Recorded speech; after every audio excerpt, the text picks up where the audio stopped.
don't know yet. And Sanjiv, I want to take that across to you. My colleague Parikshit Luthra has been reporting this morning that continues to be an issue and it is unresolved. There has been no decision taken on whether indemnity, full or partial, will be granted to any of these vaccine makers.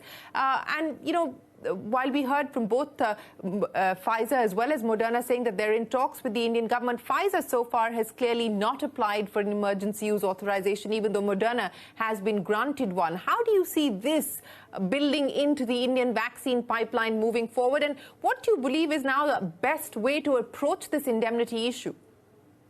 I think we knew much in advance that indemnity will be an issue because under a certain section in the US, this was granted to all the vaccine makers. So if that is the case, then obviously they would expect it from most countries. So it was not an unexpected thing.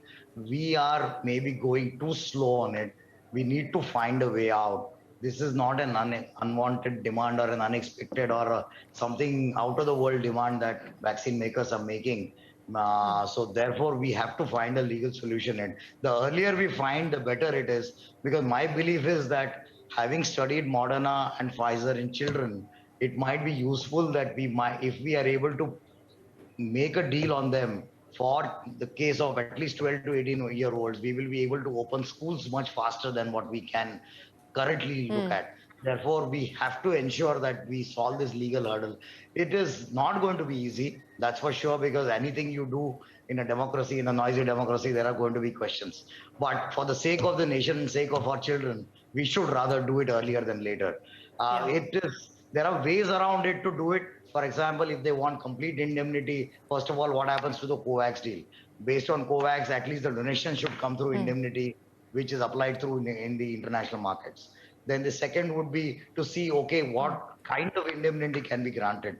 There are again ways of doing that which will help even the Indian manufacturers, and therefore they might be able to hasten even their development. So it, in a way, it would not be a good idea to do it right now to find a solution out of it. The earlier the better.